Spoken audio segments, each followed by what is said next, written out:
বাংলাদেশের একজন ফেমাস বক্তা Abrarul Haque Asif is a popular Islamic young speaker in Bangladesh.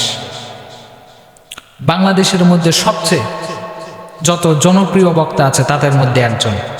তো আবরারুল হক আসিফ ভাই উনি এক মাহফিলে গিয়ে বলেছেন যে আমাকে অনেক হিন্দু মেয়ে, অনেক খ্রিস্টান মেয়ে আমাকে বিয়ের প্রস্তাব দিয়েছেন।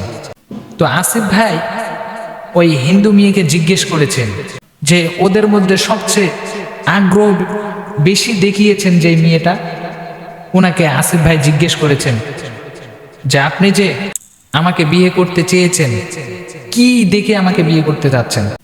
তো ওই হিন্দু মেয়ে বলেছেন যে আপনারা যে ইসলামটাকে এত সুন্দরভাবে প্রেজেন্ট করেন, আমার মনে হয় এই ইসলাম ধর্মটাই সত্য, এই ইসলাম ধর্মটাই সঠিক।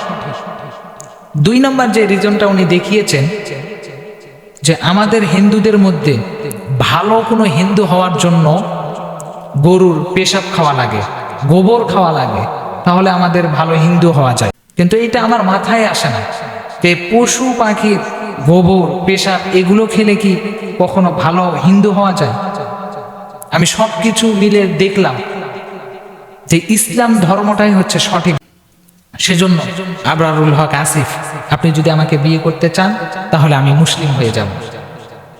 তো আসিফ ভাই ওনাকে বলেছেন যে আমাকে বিয়ে করার আগে আপনি ইসলাম গ্রহণ করেন, করার পরে পারফর্ম সলাত আদায় করেন, ইসলামের সঙ্গে আপনি আগে অ্যাক্টিভ হন, তারপরে দেখেন শুধু আমি আসিফ না, আসিফের থেকে হাজার হাজার ভালো ভালো অনেক ছেলে আপনাকে বিয়ের প্রস্তাব দিবেন।